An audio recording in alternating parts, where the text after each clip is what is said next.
할렐루야. 2020년 신년 첫 주 예배에 오신 여러분을 진심으로 환영하고 축복합니다.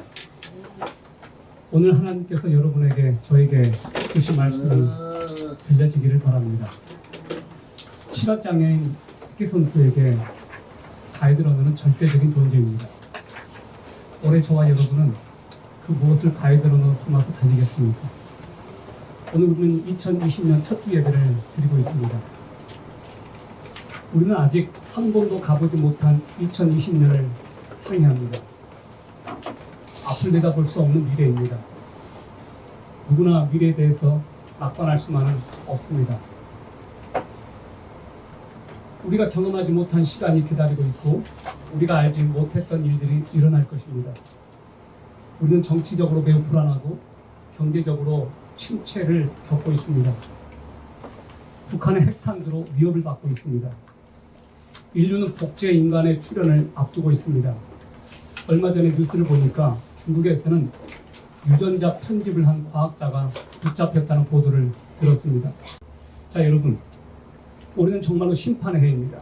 올해는 우리들에게 중요한 선거가 있고 미국도 그렇습니다. 바로 이런 것들이 어떤 영향을 미칠까요?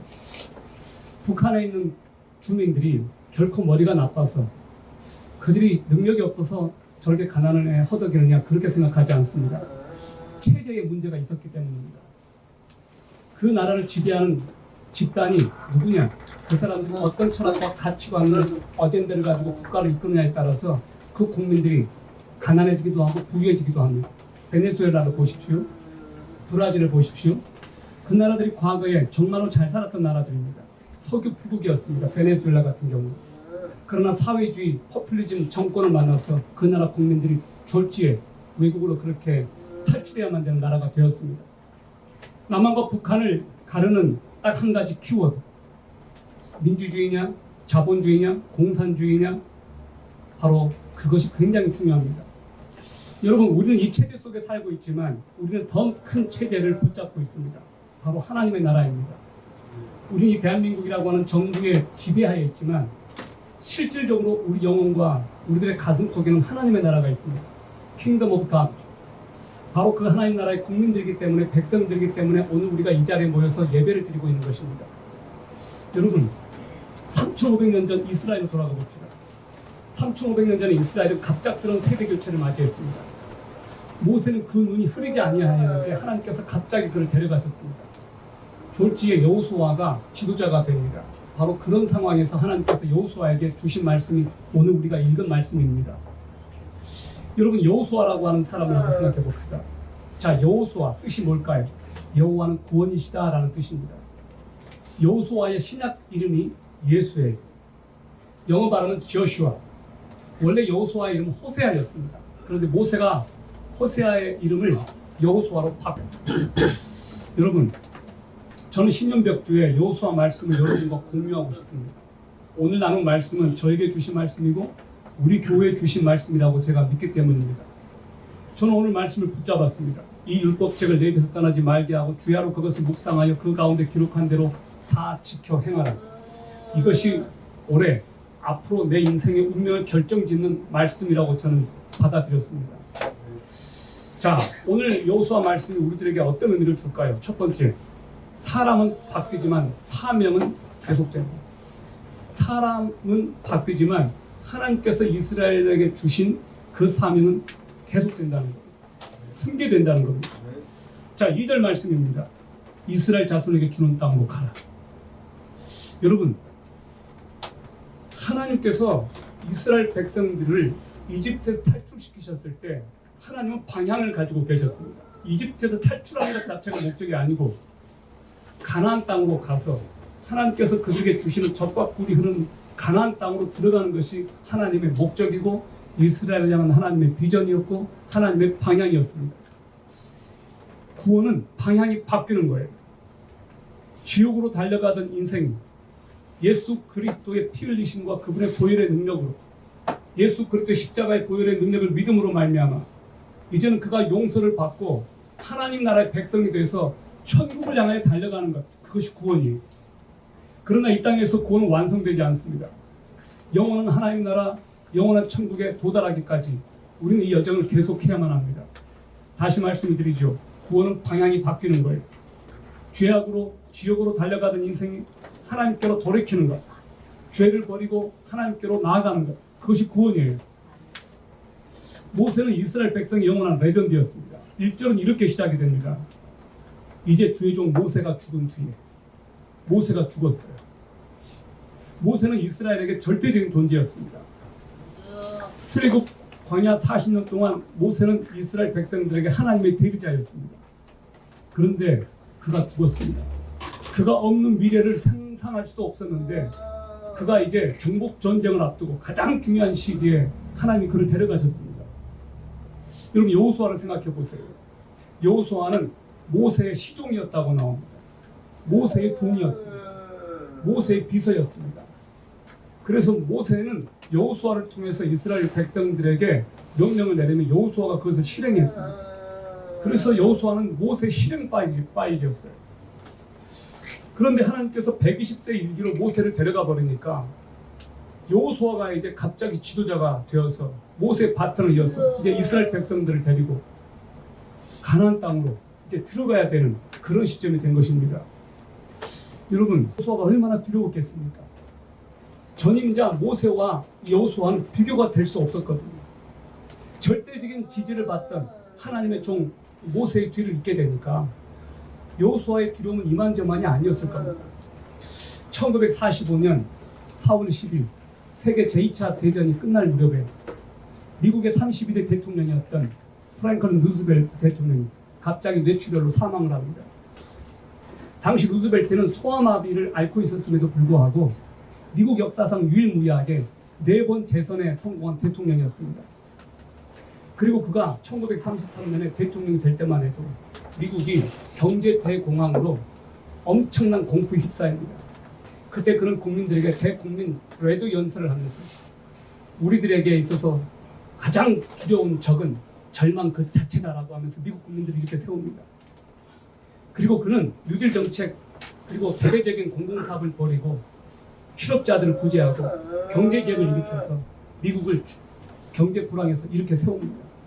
그런데 그가 갑자기 사망한 것입니다. 세계 제2차 대전이 발발하니까 연합국의 수뇌로서 전쟁을 승리로 이끌었던 그였습니다. 갑자기 사망하니까 미국 국민들이 맹궁에 빠졌습니다. 그런데 가장 충격을 받았던 사람은 당시 해리 트루먼 부통령이었습니다.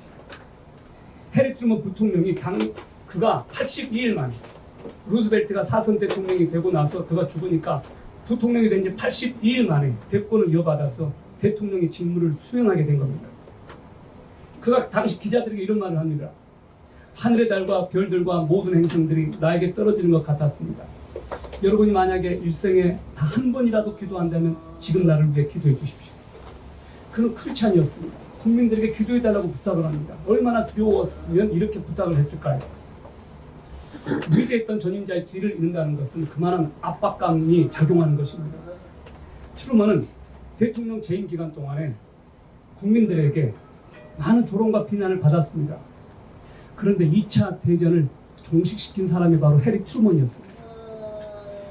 일본에 대한 원자폭탄 투하 결정을 내린 대통령이 바로 해리 트루먼이었습니다. 2차 대전이 끝나고 난 뒤에 피폐해진 유럽의 경기 회복을 위해 마셜 플랜을 지원합니다. 그리고 6.25가 터졌을 때 풍전등화의 위기에 대한민국이 처했을 때 미군 파병을 결정한 대통령이 해리 트루먼이었습니다.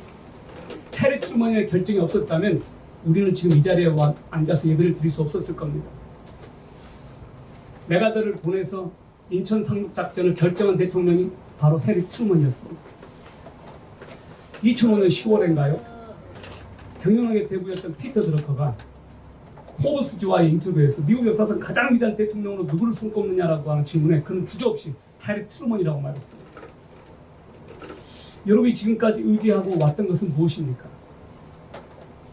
여러분이 의지했던 것이 있었는데 그것이 어느 날 풀이 쪼개게 되어버렸을 때 여러분에게 어떤 겁이 찾아오지 않았습니까?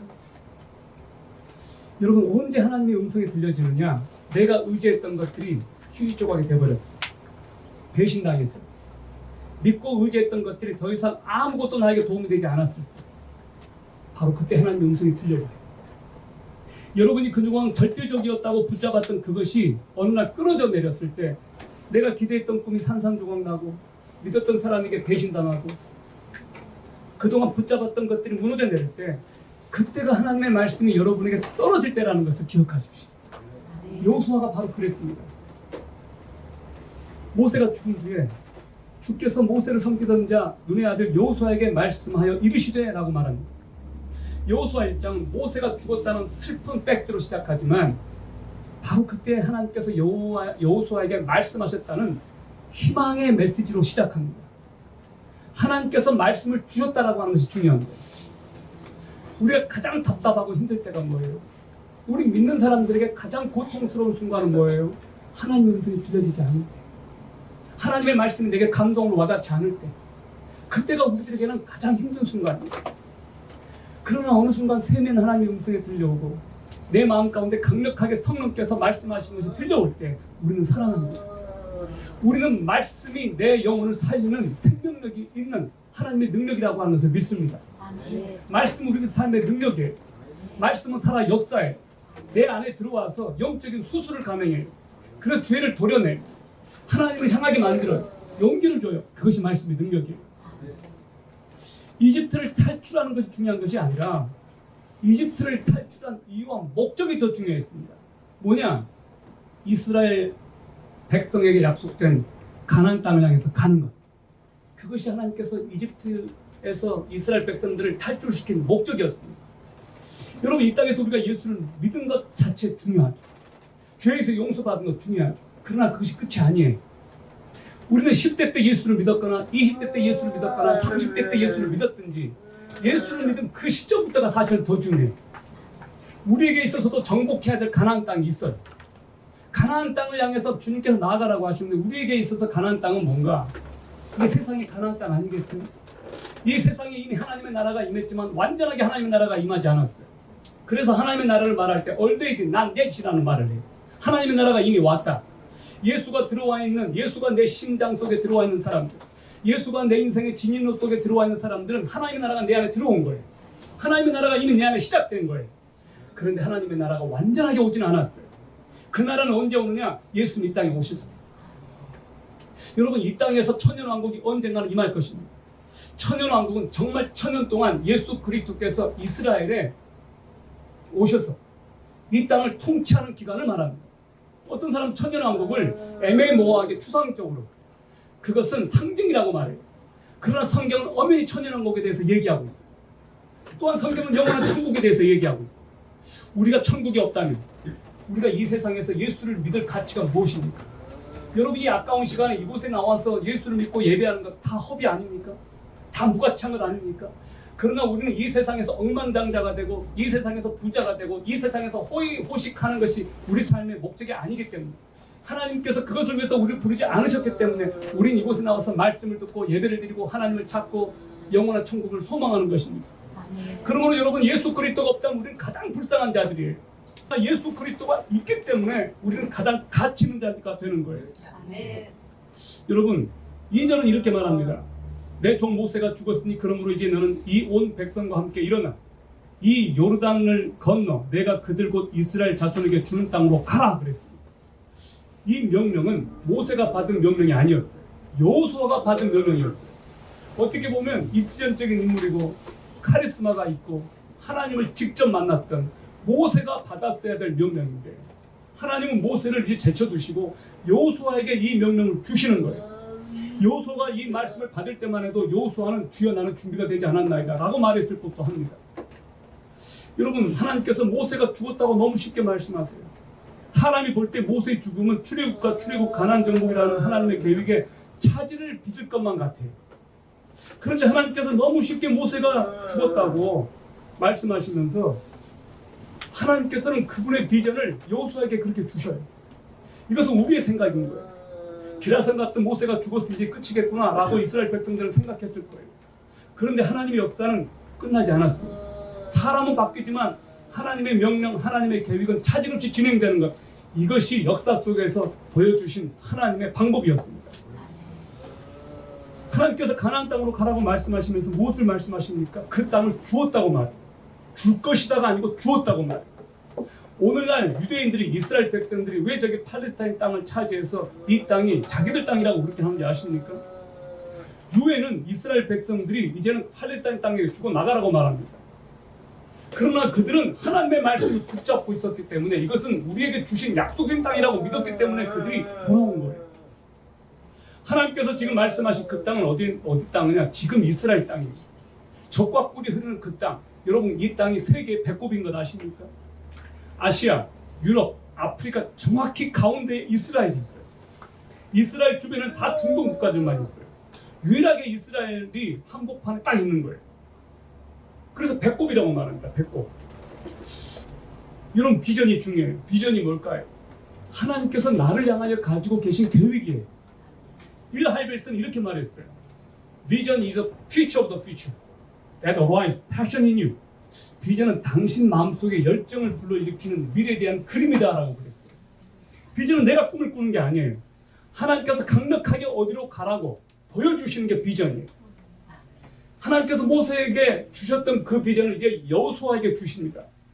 3절 4절 보세요. 내가 모세에게 말한 것 같이 너희 발바닥으로 밟을 모든 곳을 내가 너희에게 주었나니 곧 광야와 이 레바논에서부터 큰 강 유프라테스 강에 이르는 해쪽 속에 온 땅과 또 해지는 편을 향한 대해까지 너희의 지경이 되리라.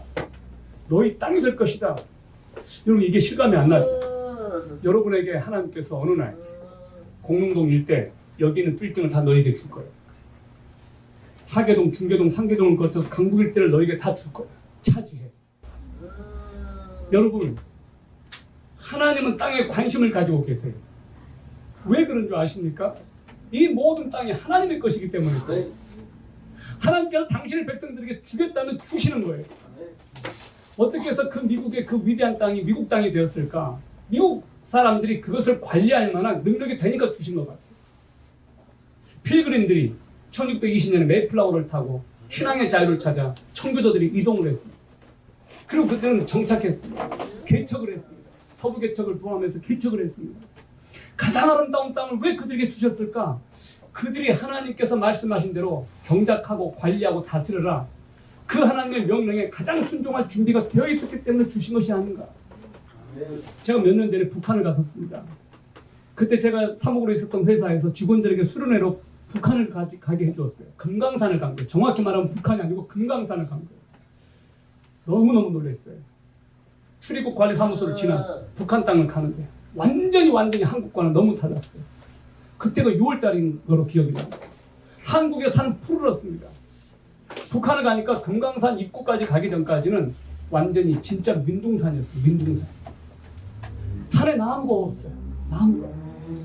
그런 모습을 제가 보니까 어떻게 해서 이렇게 같은 하늘 아래 남한과 북한이 이렇게 다를까? 누가 지배하느냐에 따라서 이렇게 다르구나. 그것을 제가 두 눈으로 똑똑히 보았어요. 여러분 하나님께서 우리들에게 땅을 주신다고 했을 때 왜 땅을 주신다고 그분께서 그렇게 하셨을까요? 그 땅 가운데 하나님의 말씀이 왕노릇하고 하나님의 법이 지배해서 그곳에서 하나님의 나라를 건설하라고 하는 것 아니겠습니까? 바로 그것 때문에 땅을 주겠다는 거예요. 가나안 땅 이 사람들은 우상 숭배야. 자식을 제물로 불태워서 바치고 온갖 잡다한 우상 숭배가 가나안 땅에 있었기 때문에 가나안 땅에 가서 전부 다 진멸하라고 했습니다. 그것이 하나님의 방식이었습니다. 이스라엘 자손에게 주는 땅으로 가라. 가나안 땅 입성이 여호수아에게 주어진 사명이었어요. 여러분, 여러분의 사명은 무엇입니까? 여러분이 일하는 직장이 여러분에게 주신 땅입니다. 여러분이 가 있는 일터, 여러분이 가 있는 가정, 여러분이 가 있는 그 동네가 하나님께서 지금 여러분에게 맡기신 곳이에요. 그곳 사람들을 하나님께서 여러분에게 붙여주셨어요. 우리는 모세, 여호수아 이런 사람들 생각만 하면 그건 구약 이야기고 나와는 거리가 너무나 멀어. 나는 지금 그냥 공부해야 되고 나는 열심히 돈 벌면서 일하는데 그게 아니에요. 여러분 구약에 하나님께서 여전히 아브라함에게 내가 너에게 복을 준다. 너는 천하 만민에게 복의 근원이 될 거다라고 하신 그 말씀을 여러분이 여러분의 심장 속에 살아있는 말씀으로 나에게 주신 말씀으로 믿는다면 그것이 레마, 살아있는 말씀이 되는 거예요. 그리고 그 말씀을 붙잡고 순종하는 사람들 가운데서 하나님 역사하시고 일하십니다. 이 놀라운 일들이 여러분에게 일어났으면 좋겠습니다. 사명을 알면 그때부터 할 일이 보여요. 사명을 알면 할 일이 보여요. 왜 사람들이 움직이지 않을까요? 왜 사람들이 게으를까요? 왜 그럴까? 사명을 받지 못했기 때문에. 하나님께서 나에게 주신 사명을 발견한 사람들은 게으를 수가 없는 거예요. 여러분 마음에 뭔가 부담을 느끼고 있는 것이 있을 거예요. 그것이 바로 사명일 수 있어요. 여러분이 마음속에 굉장한 부담이 있어요. 한 영혼에 대한. 그것이 사명이에요. 그 영혼을 섬기라. 그 영혼을 구원하라. 중동 지역에, 터키에, 이란 땅에 가 있는 선교사님들은 평생 동안 수만 명 전도하지 못합니다. 불과 평생 동안 10년 동안 20년 동안 그곳에서 사역을 해도 손가락에 꼽을 만큼 단 몇 명을 주님께 인도하는 것이 그분들의 사명이에요. 드러내놓고 복음을 전하지도 못해요. 십자가 걸지도 못해요. 그래서 그분들은 선교사 컨퍼런스 같은 데 가서 수백 명의 사람들을 주님께 인도했다라고 하는 선교사님들이 보고를 들을 때 굉장히 위축된다고 그래요. 그런데 하나님은 숫자를 보시는 것 같지 않아요. 천하에 한 생명이 천하보다 더 귀하다고 했으니까 한 생명을 인도하는 것. 근데 그 영혼이 너무 귀하다는 거예요. 도저히 쉽게 주님께로 올 수 없는 그 사람들에게 몇 사람을 위해서라도 하나님은 선교사들을 보내고 그 일을 하십니다. 여러분, 왜 사람들이 주저앉고 머뭇거리고 할 일을 찾지 못하고 방황할까? 다시 말씀드립니다. 사명을 발견하지 못했기 때문에. 저는 여러분에게서 가장 중요한 것이 뭘까? 하나님이 나에게 시키신 일을 발견하는 것. 하나님이 나에게 하라고 주신 일을 내가 보는 것. 예수님께서 말씀하셨습니다. 하나님이 나에게 하라고 주신 일을 내가 이루어 아버지를 영원롭게 하겠다라고 고백했어요. 예수님의 고백이에요. 예수님도 하나님으로부터 사명을 받았어요. 예수님의 사명은 뭐예요? 자신의 목숨을 버려서 온 인류를 구원하는 것. 하나님의 선택하신 백성들을 구원하는 것. 그것이 예수님의 사명이었어요. 모세의 사명은 이집트를 탈출해서 이스라엘 백성들을 구원해내는 것이었어요. 노아의 사명은 방주를 만들어서 그의 가족을 구원하는 것이었습니다. 바울의 사명은 아시아와 유럽 선교를 위해 제자를 세우고 교회를 개척하는 것이었습니다. 토마스 선교사의 사명은 조선 땅에 와서 성경을 전달하는 것이었습니다. 링컨과 윌리엄 윌버포스의 사명은 노예를 해방하는 것이었습니다. C.C. 빌브라이 박사의 사명은 대학생들을 통해서 전 세계를 복음하는 것이었습니다. 여러분의 사명은 무엇입니까? 저는 여러분들이 20년 백두에 주여 나에게도 하나님의 사명을 가르쳐 보여주십시오 라고 기도하십시오. 그리고 그 사명을 발견했다면 그 사명을 놓고 기도하시길 바랍니다. 2020년을 붙잡고 갈 여러분의 사명을 하나님께서 주시길 바랍니다. 그것이 한 영혼의 구원일 수도 있습니다. 결코 소박하지 않습니다. 어떤 분의 사명은요, 자식이더라고요. 자식을 하나님의 사람으로 세우는 것. 그것이 그분의 사명이에요. 어떻게 해서 그 꿈이, 그 사명이 작다고 할 수 있겠습니까? 그 아들이 어떻게 쓰임받을지 모르거든요. 저기 합정동의 양화진에 가보면 양화진 순교 성지가 있습니다. 개신교 선교사들이 그곳에 위치해 있습니다. 거기에 언더우드 일가의 묘도 있고 아펜젤의 묘도 있고 귀한 분들, 정말 소중한 분들의 무덤이 다 거기에 있어요. 그분들 조선 땅에 묻히셨어요. 한 분은 그렇게 고백했어요. 나는 다시 태어난다 해도 다시 죽는다 해도 조선 땅에 묻히기를 원합니다. 근데 그분들은 그 당대 다 엘리트들이었어요. 미국에서 캐나다에서 최고 간 의사들이었고 그곳에서 그냥 조선 땅에 안 왔으면 떵떵거리고 살 수 있는 사람들이었어요. 그런데 그분은 미제 땅 조선 땅에 와서 자기 나라 사람들보다 조선 사람들을 더 사랑했어요. 어떻게 그것이 가능할까요? 그들의 심장 속에 예수 그리스도가 있었기 때문에 가능한 일 아니었겠습니까? 나 같은 사람은 어디 가서 외국 가서 살라고 한다면 쉽지 않을 것 같아요. 쉽지 않은 결단일 것 같아요. 그런데 그들은 그렇게 결단을 해서 왔어요. 얼마나 귀하고 멋있습니까? 여러분, 두 번째, 여호수아가 붙잡아야 했던 키워드 뭐였느냐? 하나님의 약속은 우리를 강하게 하는 원천이다. 두 번째, 하나님의 약속은 우리를 강하게 하는 원천이다. 마음을 강하게 하고 크게 용기를 내라. 이것이 하나님께서 여호수아에게 주신 말씀입니다. 하나님께서는 이제 이스라엘의 새로운 지도자가 될 여호수아를 선택하셨고 그에게 약속을 주셨어요. 그리고 그를 준비시킵니다.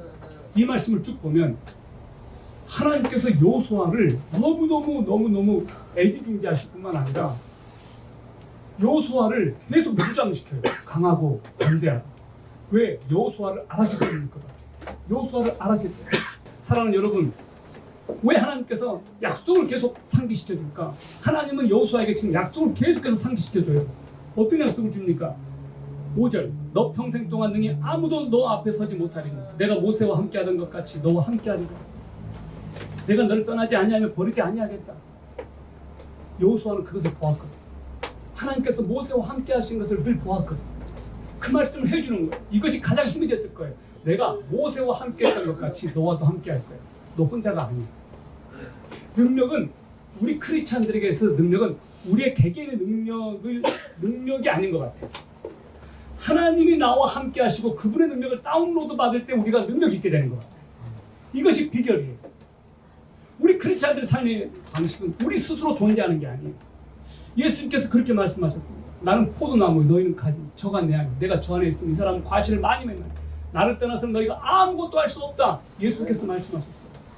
믿음 좋은 사람들의 기도를 한번 들어보세요. 이렇게 기도해요. 주님, 저는 혼자 살아갈 수 있으니까 제 일에 상관하지 마세요. 저 열심히 혼자 살아볼게요. 하나님의 영광을 위해서 제가 열심히 할게요. 이렇게 기도하지 않아요. 주님, 저는 아무것도 못합니다. 나는 아무것도 할 수 없는 연약한 존재입니다. 아니, 아무것도 못하긴 뭘 못해요. 50이나 60이나 되셨고 지금 굉장히 영향력 있는 위치에 있는 그분이 기도할 때 이렇게 기도해요. 나는 아무것도 할 수 없는 연약한 존재입니다. 주여, 나는 지렁이 같은 존재입니다. 나를 좀 도와주십시오. 나를 붙잡아 주십시오. 긍휼하게 주십시오라고 기도하고 있어요. 이것이 하나님의 사람들의 특징이에요. 세상의 원리는 자식이 성장하면 독립시켜서 성장이 곧 독립이에요. 이게 세상의 원리예요. 부모로부터 독립하여서 혼자 넉넉하게 살아가는 것이 세상에서는 성공시킨 거예요. 근데 하나님 나라의 방식은 달라요. 하나님 나라의 방식에서 성장하면 할수록 하나님을 더 의지하는 거예요. 성장하면 할수록 이렇게 기도하는 거예요. 주여, 나는 아무것도 할 수 없습니다. 나와 함께 해주십시오. 당신 나를 떠나시면 나는 아무것도 할 수 없습니다. 이것이 하나님의 사람들의 특징이라는 말이에요. 그러므로 여러분, 절대 여러분 스스로 독립선언을 하려고 하지 마세요. 혼자 하려고 하지 마셔요. 그것은 우리가 실패로 가는 길이에요. 우리는 더 성장할수록, 더 믿음이 깊어질수록 하나님, 저를 떠나지 마십니다. 이것이 믿음의 사람들의 특징이다. 꼭 기억하십시오. 여러분, 그리고 하나님께서 여호수아에게 뭐라고 말합니까? 6절에 마음을 강하게 하고 크게 용기를 내라. Be courage. 용기를 내. 용기를 가져. 내가 이 백성에게 주리라고 그들의 조상들에게 맹세한 땅을 너가 그들에게 상속재산으로 나눠줘. 여호수아가 받은 놀라운 사명이 뭔지 아세요? 하나님께서 약속한 땅을 분배해 주는 일을 여호수아에게 지금 맡긴 거예요. 정복전장의 수장으로 여호수아에게 하나님께서 엄청난 일을 맡기신 거예요. 말씀을 주셨어요. 그리고 뭐라고 말합니까? 계속 약속을 줘요. 여러분, 우리 크리스찬들의 살아가는 방식은 뭐냐? 두 가지. 명령과 약속. 하나님은 명령하셨으면 약속을 반드시 주세요. 율법책을 내 입에서 떠나지 말게 해. 그리고 나서 뭐라고 말합니까? 너가 어디로 가든지 너가 형통할 거야. 그리고 8절. 그리하면 너가 너 길을 형통하게 하면 또한 크게 성공한다. 9절. 너가 어디로 가든지 주 내 하나님이 너와 함께 하느니라. 이게 약속이에요. 약속. 우리는 이 약속을 붙잡아야 돼. 만약에 하나님께서 명령만 해놓고 약속을 주지 않는다면 우리가 뭐하러 그 명령에 따르겠습니까? 회사에서는요, 뭐가 들이느냐? 보상이 있어요. 보상. 회사의 매출을 올리고 회사에 기여를 하고 회사에서 실적을 올리면 승진이라고 하는 보상을 주고 연봉이라고 보상을 줘. 그래서 동기부여를 해. 그래서 직원들에게는 그 동기부여를 주는 거예요. 당신들도 너희들도 이 회사에서 이렇게 최선의 성과를 내면, 최고의 성과를 내면 이렇게 해주겠다. 그것이 직원들에게 보여주는 거예요. 이것이 일반 기업의 원칙이에요. 원리예요. 하나님 나라의 원칙은 뭡니까? 하나님은 당신의 백성들에게 명령하세요. 그리고 약속을 주세요. 내가 너를 형통하게 할 거야. 내가 너를 통해서 영광을 받을 거야. 이것이 그분의 약속이에요. 그래서 하나님께서 똑같이 여호수아에게 지금 약속을 주고 계신 거예요. 너가 형통하게 될 거야. 너가 성공하게 될 거야. 아무도 너를 대적하지 못할 것이다. 내가 너를 떠나지 않고 버리지 않겠다. 조상에게 맹세한 땅을 내가 상속으로 주겠다. 내가 너를 형통하게 하겠다. 약속이에요. 여러분, 올해 그 약속을 붙잡으십시오. 아멘. 하나님께서 여러분에게 주신 약속의 말씀을 여러분이 받았습니다. 아멘. 그것을 붙잡으십시오. 아멘. 개인의 능력이 중요한 것이 아니라 하나님의 동행이 중요해요. 아멘. 내 자신이 얼마나 실력이 있느냐, 그것이 사실 중요하지 않아요. 여러분, 정말로 우리가 볼 때 말도 안 되는 상황들이 일어나요. 도저히 무능하고 저것도 할 수 없을 것 같은 사람이 그것을 해내요. 도대체 무슨 일 때문인가? 그가 하나님을 신뢰하고 정말로 기도하는 사람들을 통해서 하나님께서 그 일을 해나가세요. 여러분, 그런데 이것은 이렇게 오해하시면 안 돼요. 아, 근데 실력 없어도 기도만 열심히 하면 되는구나. 그런 말이 아니에요. 절대 그런 말이 아니에요. 하나님의 때에 하나님을 위해서 여러분 준비하십시오. 갈고 닦으셔요. 그러나 실력만으로는 안 돼. 내 능력과 내 힘만으로는 안 돼. 마틴 루터가 작사 작곡한 곡이 있습니다. 내 힘만 의지할 때는 패할 수밖에 없도다. 내주는 강한 성이요 2절입니다. 맞아요. 내 힘만 의지할 때는 패할 수밖에 없도다. 이 장수 누군가 날 도와서 싸웁니다. 마틴 루터가 그 힘든 종교개혁을 해나가면서 그는 예수 그리스도를 의지했습니다. 그분의 능력을 붙잡았습니다. 여러분은 무엇을 할 때 하나님의 능력을 의지하십니까? 여러분이 지치고 힘들 때 가장 붙잡고 가야 될 것이 무엇인가요? 왜 두려움이 문제가 될까? 내가 어떤 것이 두려울 때 대부분이 이런 경우였어요. 내가 가진 자원이, 내가 가진 능력이 너무나 모자라고 내 앞에 버티고 서는 어떤 것들이 너무나 커 보였기 때문에 내 안에 두려움이 있었어요. 때로는 그것이 사람에 대한 두려움이었고 어떤 일에 대한 중압감 때문이었고 그 두려움이 저한테 있었어요. 근데 이 두려움이라고 하는 것은 실체가 너무나 모호했을 뿐만 아니라 가만 보니까 이것은 마귀가 주는 것이었어요. 이 두려움은 절대 하나님이 주시는 것이 아니다. 바울이 디모데에게 뭐라고 말합니까? 하나님이 우리에게 주신 것은 두려워하는 마음이 아니에요. 능력과 사랑과 절제하는 마음이다. 근신하는 마음이다. 디모데후서 1장 7절에 그렇게 말씀하고 있습니다.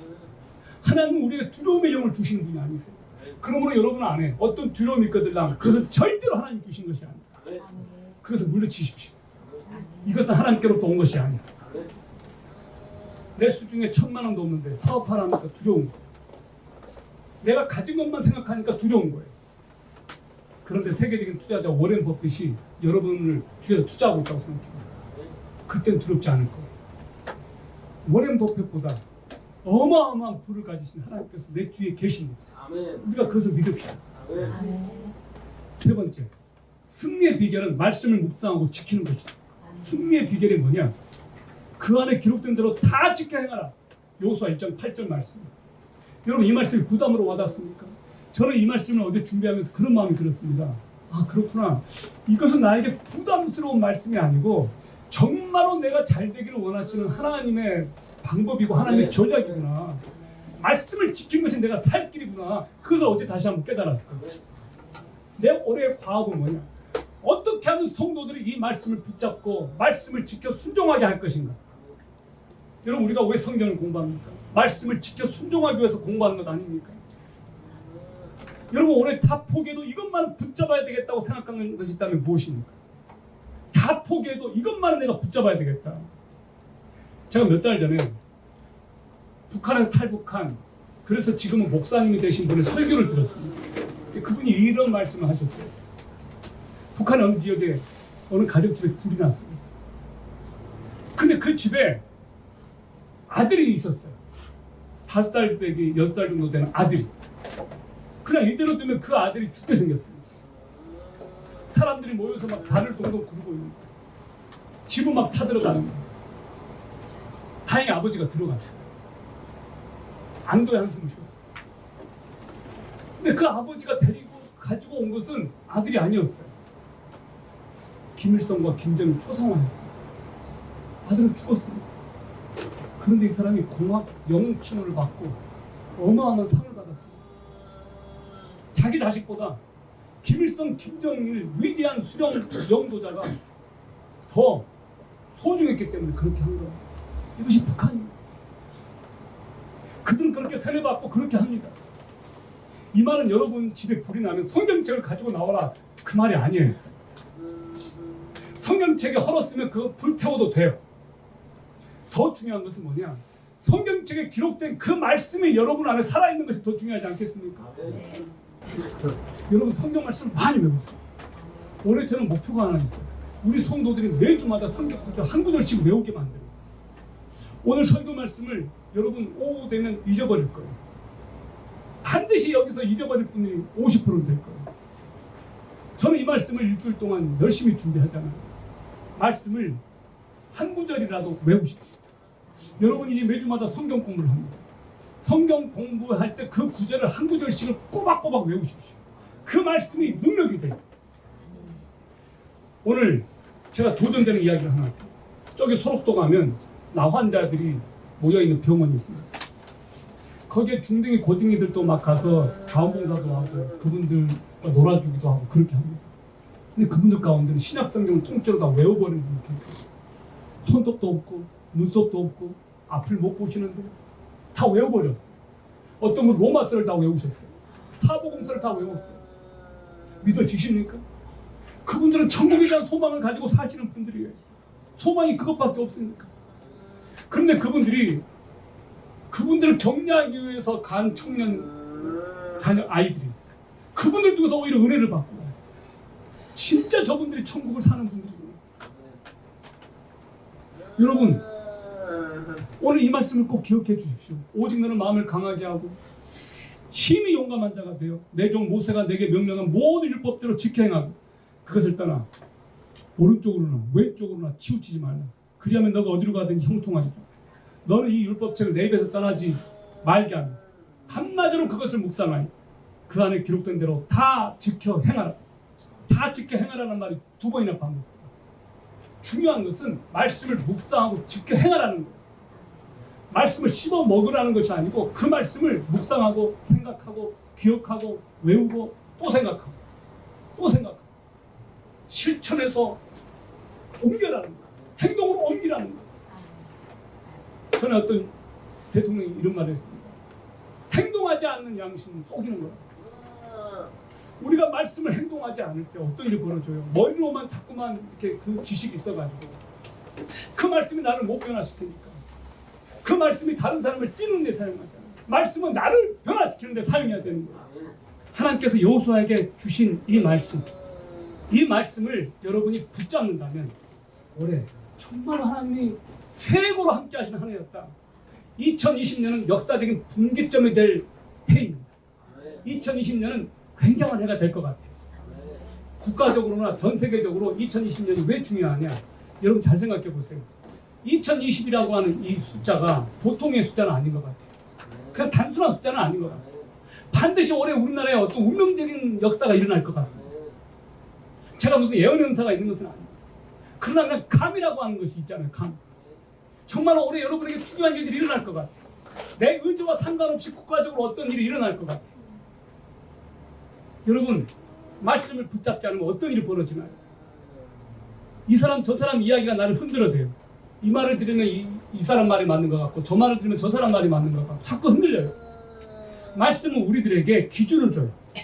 말씀은 우리들에게 해야 될 것과 하지 말아야 될 것을 가르쳐줘요. 그래서 말씀을 붙잡고 가면 어떤 일이 벌어지느냐? 관계들이 좋아질 뿐만 아니라 내가 하는 일이 형통하게 돼요. 왜 그럴까요? 그 말씀은 결과적으로 모든 것을 좋게 만드는 것이거든요. 죄짓지 않도록 만들어주거든요. 해서는 안 될 일을 하지 않도록 만들어주거든요. A.W. 토저가 이런 말을 했습니다. 하나님의 음성을 듣는 그 사람의 말을 들어요. 말씀을 들어도 무슨 말인지 잘 모르겠거든. 여러분을 인도하는 영적인 인도자, 여러분 주변에 정말 하나님을 경외하는 사람들의 말을 들으십시오. 여러분 우리가 하나님의 말씀을 잘 들으면 어떤 일이 벌어지느냐? 놀랍게도 사람들이 나에게 붙어요. 내 말에 귀를 기울여요. 워렌 버핏이라고 하는 투자자가 점심 식사 한 끼를 하는데도 5천만 원에서 2억 한다고 그러잖아요. 왜 그럴까요? 그의 별명이 오마하의 현인이에요. 세계적인 투자자예요. 어디에 투자하면 돈을 버는 다 아는 사람이에요. 그러니까 줄을 서는 거예요. 그러니까 그 사람하고 점심 식사 시간에 말 한마디라도 들어버려요.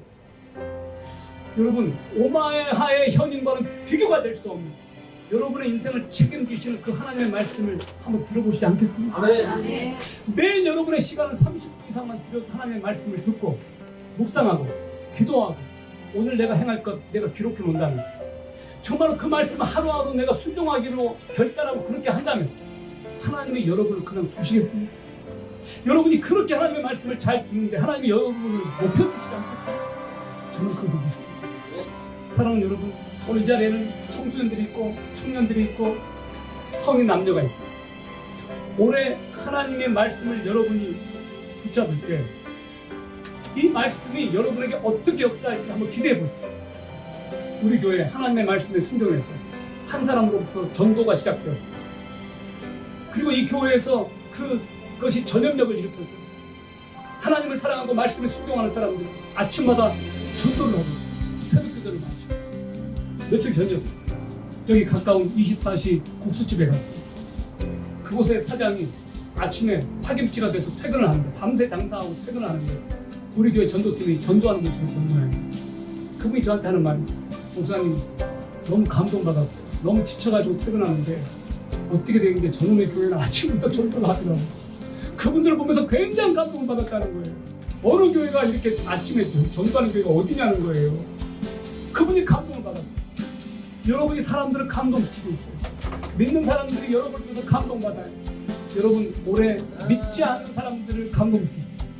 믿는 사람들을 감동시키십시오. 어떤 사람들이 그들을 감동시키냐? 하나님의 마음심에 감동받아 그 말씀을 수용하고 지키는 사람. 올해 저와 여러분이 그렇게 삽시다. 여러분을 축복합니다. 기도하겠습니다.